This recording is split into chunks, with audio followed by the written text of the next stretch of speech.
India educational conference और JNU के तैयब असगर जी से। आइए उनसे पहले तो कुछ सवाल करते हैं इनके जीवनी को लेकर, क्योंकि आज पूरा इंडिया में इनको लोग जानते हैं। उसके बारे में आपसे मैं रूबरू करवाऊंगा। उससे पहले इनके जीवनी के बारे में पूछेंगे। सर पहले तो अपना नाम बताइए। जी, मेरा नाम तैयब असगर है। जमशेदपुर से मेरा ताल्लुक़ है और जवाहरलाल नेहरू यूनिवर्सिटी, जामिया मिल्लिया इस्लामिया, जामिया हमदर्द और अलीगढ़ मुस्लिम यूनिवर्सिटी से मैंने तालीम हासिल किया और तालीम हासिल के साथ साथ तलबा बरादरी की मैंने क़यादत भी किया। जेएनयू में और बता रहे हैं कि अलीगढ़ यूनिवर्सिटी, जो कि पूरा हिंदुस्तान में एक चर्चा का विषय रहता है, उसके बारे में कुछ बताएं। देखिए, वो हाई क्वालिटी एजुकेशन का मरकज़ है जी। और जेएनयू वारा में, जामिया वारा में, अलीगढ़ के अंदर में कंपटीशंस के थ्रू एडमिशन्स होते हैं।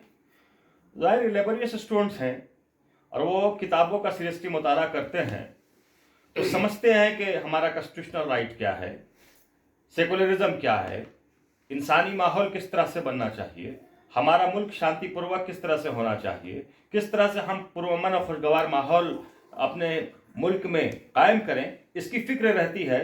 और इस मामले में जेएनयू, डीयू, अलीगढ़, जामिया इस्लामिया, जामिया हमदर्द नो डाउट एक इम्पॉर्टेंट रोल प्ले कर रहा है। और आने वाले वक्त में स्टूडेंट कम्युनिटी को चाहिए कि आप पूरे हिंदुस्तान के अंदर में लिटरेरी मिशन लेके चलें, तब जाके हमारा मुल्क सिविलाइज्ड होगा। और ना ही सिर्फ सिविलाइज्ड होगा बल्कि एक बेहतरीन इंसानी माहौल जहां मोहब्बत और प्यार की फजा होगी, हम उसको कायम करेंगे इंशाअल्लाह ताला।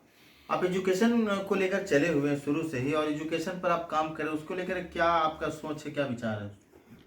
देखिए, मैंने तो इससे पहले भी बातचीत हुई और भी कई मीडिया वालों से हमारी गुफ्तगू बातचीत हो चुकी है। मैं साफ कहता हूं कि जब तक एजुकेशन नहीं आएगा तब तक जो है आप अपने हालात बदल नहीं सकते हैं।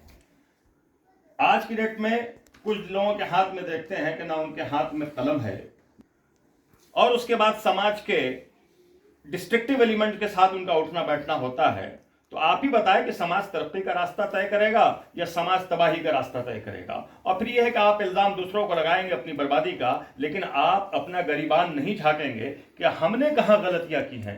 लिहाजा फिर आपके चैनल के माध्यम से मैं तमाम हजारीबाग में और तमाम झारखंड में रहने वाले और बिहार में रहने वाले लोगों से भी खुसूसी गुजारिश कर रहा हूं कि आप जो है बैठ के अपने घर के माहौल को भी चेक करें और अपने बच्चों को आला तालीम की तरफ ले चलें। चाहे उसके घर की दौलत भी आपको कहे नहीं और घर की जो है इमारतें भी कहे नहीं आपको बेचना पड़े, लेकिन अपने बच्चे को आला तालीम से रोशन कीजिए। जब आपकी बच्चा आला तालीम से रोशन होगा तो यकीनी तौर पर आपकी नस्ल भी कामयाब होगी और एक मुस्तहकम मजबूत समाज बनाने में हम कामयाब हो सकेंगे। मदरसे को आप किस तरह देखते हैं एजुकेशन को लेकर? देखिए, मदरसा अपना एक रोल प्ले कर रहा है। जिन हालात में मदरसा कायम होता है, जिस तरह से लोग कायम कर रहे हैं, तो कम से कम हमारे समाज का जो ताल्लुक़ है मोहसिन इंसानियत हज़रत मोहम्मद सल्लल्लाहु अलैहि वसल्लम के ताल्लुक़ से जो गुफ्तगू और बातचीत है वो मदरसे के तलबा समझते हैं और इंसानी बुनियादों पर उनका काम होता है। आप देखिए, मौलाना अबुल कलाम आज़ाद साहब का क्या रोल था। मुल्क के बेहतरीन जर्नलिस्ट थे। उन्होंने उनकी जो 2 अखबारात हैं, उन्होंने जो बैठ के इतना हलचल मचाया बैठ के कि अंग्रेजी हुकूमत को जो है उसके ऊपर पाबंदी लगाना पड़ा, अल हिलाल और अल बलाग। तो आप देखिए कि वो सिर्फ एक मौलाना ही नहीं है, वो मुफक्किर कुरान भी हैं, वो एक बेहतरीन सहाफ़ी भी हैं, एक बेहतरीन फ्रीडम फाइटर भी हैं और जिन्होंने वक्त के वायसराय के साथ आंखों में आंखें मिला के बात की हैं। तो एक मौलाना ऑलराउंडर अगर इस तरह से हैं तो यकीनी तौर पर अगर वो चीज़ें आ जाती हैं, उस तरह का एजुकेशन का सिस्टम आता है, तो आप वो हमारे एक मौलाना हमारे आलिम भी हो सकते हैं। और जहां हमें दीन के ऊपर गुफ्तगू करना हो और जहां पे हमें हलाल और हराम की जानकारी हासिल करना हो, जायज़ और नाजायज़ की जानकारी हासिल करना हो, हम उनसे जानकारी ले सकते हैं। इसके साथ साथ अगर वो मैथमेटिक्स का, साइंस का एजुकेशन भी बच्चों को प्रोवाइड कर दें तो फिर सोने पे सुहागा। मदरसों में क्या बदलाव देखना चाहते हैं? जिस तरह से सिर्फ इस्लामिक एजुकेशन दी जा रही है, उसमें आप क्या कुछ बदलाव देखना चाहेंगे? देखिए, जो तालीम वो दे रहे हैं इस्लामिक एजुकेशन, जिसकी आप इस्लामिक एजुकेशन की बात कर रहे हैं, तो वो तालीम जो है वो तो जारी रहेगा, मदरसे का है। चूंकि कुरान शरीफ के वो तालीम देते हैं बैठ के और जो हदीस है उसके ताल्लुक से वो तालीम देते हैं। लेकिन मैं बार बार कह रहा हूं कि अगर उसी के साथ साथ सीबीएसई पैटर्न पर अगर तालीम राइज कर दी जाए, बच्चों को हिस्ट्री भी पढ़ाया जाए, बच्चों को उर्दू भी पढ़ाया जाए, बच्चों को हिंदी भी पढ़ाया जाए, बच्चों को इंग्लिश भी पढ़ाया जाए, बच्चों को साइंस भी पढ़ाया जाए, तो यही बच्चे वक्त के आईएएस भी बनेंगे, आईपीएस भी बनेंगे, जज भी बनेंगे और इस मुल्क की खिदमत करते हुए दिखाई देंगे और यकीनी तौर पर इन पर हम कई मौलाना आज़ाद पैदा कर सकेंगे। मुस्लिम यूनिवर्सिटी के तर्ज पर झारखंड में कुछ यूनिवर्सिटी बन सकते हैं? देखिए, क्यों नहीं बन सकता है? अगर समाज चाह लेगा तो क्या नहीं हो सकता है। जमशेदपुर के अंदर मैं देख रहा हूं, रांची के अंदर में, हजारीबाग के अंदर में अब तो इकोनॉमिकली बहुत सारे लोग इतने ऐसे नजर आ रहे हैं कि अगर वो तमाम लोगों ने अगर चाह लिया कि झारखंड की सरजमीन पर एक बेहतरीन यूनिवर्सिटी का कयाम होना चाहिए तो ये कोई मुश्किल काम नहीं है। लेकिन मसला ये है कि वो अपने घर की चहारदीवारी तक देखते हैं, अपने सिर्फ बच्चों तक देखते हैं, अपने बच्चों पर वो लाखों करोड़ों रुपया खर्च कर सकते हैं बैठ के, लेकिन वो समाज के यतीम बच्चों पर, समाज के गरीब बच्चों पर हाथ नहीं रख सकते हैं। तो फिर समाज के अंदर में तब्दीली कहां से आएगी? अलबत्ता उनको बदतमीज होने का इल्जाम लगाते हैं, ये गलत है। दानिश्वर तबका को आगे निकल के आना चाहिए, उलमा को आगे निकल के आना चाहिए और समाज के अंदर बेहतरीन माहौल कायम करने के लिए, जहां हर एक बच्चा समझे कि आज के दौर में तालीम हासिल करना जरूरी है। वरना आज का जो माहौल है कि ये बस्ती आंख वालों की है बस्ती, आज का जो माहौल है कि ये बस्ती आंख वालों की है बस्ती, मगर अंधे हुकूमत कर रहे हैं, मगर अंधे हुकूमत कर रहे हैं। हमारे गांव की हालत बुरी है। गांव एक संबल है, यहां पर आप उसको अपने तौर से भी ले सकते हैं कि हमारे गांव की हालत बुरी है, शरीफ लोग हिजरत कर रहे हैं। आप देखिए ये माहौल बन रहा है। तो आखिर पढ़ा लिखा क्लास जिसको अल्लाह ताला ने दौलत से नवाज दिया, तो वो कम से कम आके पढ़े अपने औलाद के अलावा, जो उन्होंने लाखों और अरबों रुपया जो रख रखा है, जिसकी बुनियाद पे समाज में वो शेख ही करते हैं कि साहब मेरा अपार्टमेंट वहां है, मेरी जमीन इतनी है, 4 तल्ला बिल्डिंग है, हमने मुंबई में फ्लैट रखा है, हमने दिल्ली में फ्लैट ले रखा है। शर्म नहीं आती उनको बोलने में? ये भी तो कह सकते थे बैठ के कि हमने 100 यतीम गरीब बच्चों पर सर रखा है, हमने एक मदरसा कायम किया है, हमने एक स्कूल कायम किया है, हमने कॉलेज कायम किया है। और जिन लोगों ने कायम किया है, I personally salute them because they are following the instructions, they are following the path of sir Syed and Raja Ram Mohan Roy. नौजवान आज नशे की लत में बहुत ज्यादा सम्मिलित हो गए हैं, उनको आप क्या मैसेज देना चाहेंगे? देखिए, नौजवानों से तो मैं बार बार गुजारिश कर रहा हूं कि आप अपनी जिंदगी को तबाह नहीं कीजिए, आप अपनी जिंदगी को बर्बाद नहीं कीजिए। ऊपर वाले ने आपको इस दुनिया में भेजा है एक अच्छा इंसान बनने के लिए, एक बेहतरीन इंसान बनने के लिए। बेहतरीन इंसान बनकर आप समाज की खिदमत करें और गरीबों की, यतीमों के दर्द को महसूस करते हुए उनके घरों में खुशी का किरण हो और तालीम का शम्मा जले, इसकी कोशिशें तेज होनी चाहिए। लिहाजा नशा मुक्त समाज को लेकर जमशेदपुर के अंदर भी प्रोग्राम हुआ और जगहों पे भी प्रोग्राम हो रहा है। लिहाजा इस मुल्क के तमाम जितने भी हमारे मीडिया पर्सन्स हैं, जितने भी इंटेलेक्चुअल्स हैं, जो भी प्रोफेसर्स हैं, जो भी लेक्चरर्स हैं, वो अपने घर के चायखाने पर सिर्फ इस पे गुफ्तगू नहीं करें, बल्कि इसको तहरीक में बदल दें, आंदोलन में बदल दें। तो यकीनी तौर पर वो बच्चे जो इस्तेमाल कर रहे हैं, जब वो आपकी बात को सुनेंगे तो वो मुतासिर होंगे और वो नशा छोड़ते हुए दिखाई देंगे। क्या लगता है यूनिवर्सिटी, मौलाना आज़ाद यूनिवर्सिटी झारखंड में बनेगी? देखिए, मौलाना आज़ाद यूनिवर्सिटी के बारे में हम तो डायरेक्ट नहीं कर सकते। मैं तो एक स्पेस चला रहा हूँ, माहौल कायम कर रहा हूँ, वातावरण कायम कर रहा हूँ और इख्तिदार की कुर्सी पे जो लोग भी बैठे हुए हैं, इससे पहले भी हमने अपील किया था आलमगीर आलम साहब से, डॉक्टर इरफान अंसारी साहब से, माइनॉरिटी कमीशन के चेयरमैन साहब से, आपके चैनल के माध्यम से, और भी जो लोग बड़े मुतहर्रिक हैं समाज के अंदर, बेहतरीन सोशल वर्कर हैं, उनको चाहिए कि मौलाना आज़ाद के इतिहास को सामने लेके आए। मौलाना आज़ाद रांची जेल में थे और मौलाना आज़ाद न सिर्फ रांची जेल में नजरबंद किए गए, बल्कि वहां से हिंदुस्तान के सियासी माहौल पर उनकी बड़ी गहरी नजर थी। और Maulana Azad was the ambassador of Hindu Muslim unity. तो जो शख्स एम्बेसडर है हिंदू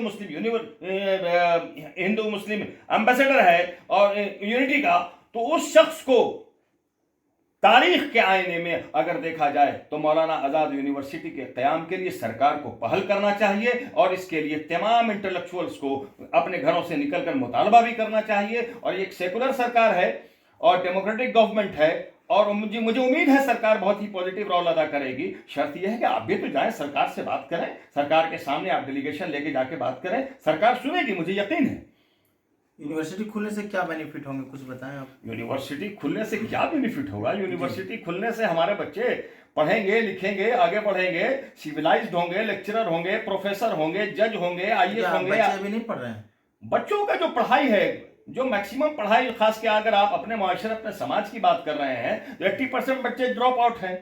और 9-10 तक अगर आप जो इंग्लिश मीडियम स्कूल जो आपने खोल रखा है, वो इंग्लिश मीडियम स्कूल भी तकरीबन समझ लीजिए कि एक बिजनेस सेंटर बन गया है। बैठ के बच्चा 8 क्लास में पहुंच चुका है, 9 क्लास में पहुंच चुका है। आप जो है बैठकर उसकी पूरी फीस जो है इंग्लिश मीडियम स्कूल के नाम पर आप ले रहे हैं, लेकिन बच्चा 9 क्लास में पहुंच गया है। उससे 4-5 अंग्रेजी के सवाल छोटे छोटे पूछने के बाद अगर बच्चे से सवाल पूछा जाता है तो वो अंग्रेजी में जवाब नहीं दे सकता है। नतीजा क्या हुआ कि ना उसको अंग्रेजी आती है, ना उसको उर्दू आती है, तो दोनों जबान से वो वंचित हो गया।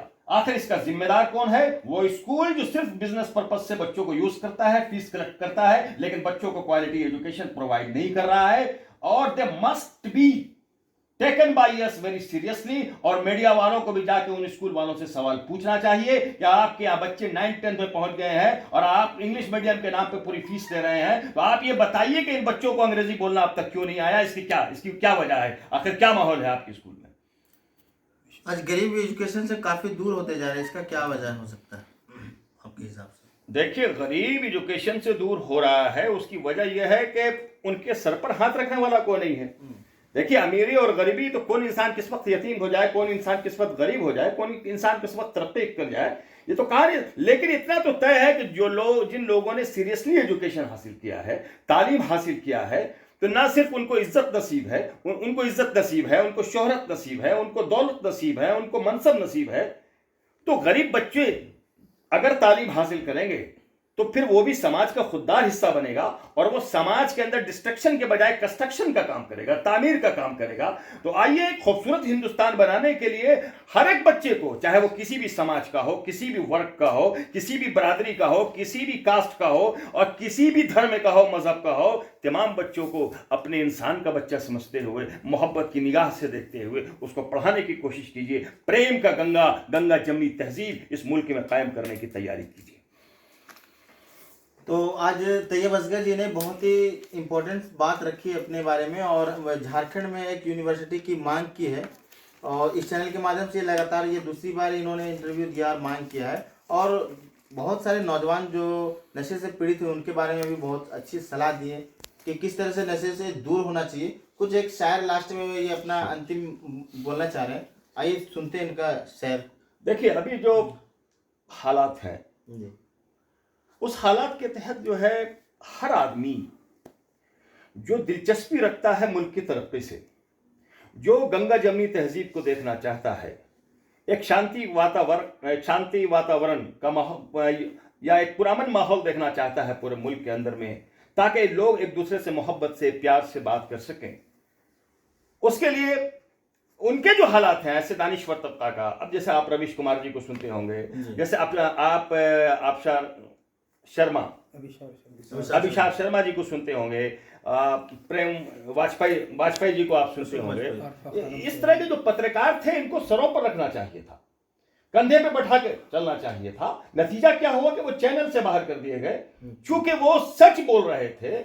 और किसी ने सही कहा है कि जमी चुप है, जमा चुप है, मकी चुप है, मका चुप है, यही है वक्त सालिक, अपने दिल को तौल ले तू भी, यही है वक्त के हक बोल ले, हक की ज़बान चुप है। और इसी के साथ उन लोगों का जो हाल क्या होगा, जो लोग जो है बैठ के हक की जबान पे बोल रहे हैं, अवामी हमायत तो उनके साथ समंदर की तरह होना चाहिए। वैसे पत्रकारों के साथ लोगों को पूछना चाहिए था, आंख में आंख डालकर। इस तरह के पत्रकार को जो है बैठ के नेशनल मेडल मिलना चाहिए था। इस तरह के पत्रकार को जो है बैठ के जो है बहुत आला मुकाम पर उनको मनसब पर आना चाहिए था। बल्कि हम तो उनसे गुजारिश करते हैं, अभिषाक शर्मा जी से आपके चैनल से गुजारिश करते हैं, रवीश कुमार जी से आपके चैनल से गुजारिश करते हैं, वाजपेयी जी से आपके चैनल से, ऐसे तमाम लोग जो न्यूज मिर्ची के हैं, बोलता झारखंड के हैं, एक नया, जो भी लोग हैं तमाम, आप लोग से गुजारिश करते हैं कि आप लोग इंपॉर्टेंट रोल प्ले कर रहे हैं सोसाइटी के अंदर में, और हक की बुलंद आवाज को, सच की आवाज को बुलंद कीजिए, और हिंदू और मुसलमान भाइयों में मोहब्बत का पैगाम लेके चलिए। ये वक्त की जरूरत है, वरना अभी जो हालत है जनाब, कि उलझे हुए सांसों की घुटन कैसे दिखाऊं जी, अंदर जो है जख्मों के चमन कैसे दिखाऊं, यूं शीशे दिल संगे हवादिस ने किया चूर, नस नस में है कुर्चों की चुभन कैसे दिखाऊं। बहुत शुक्रिया।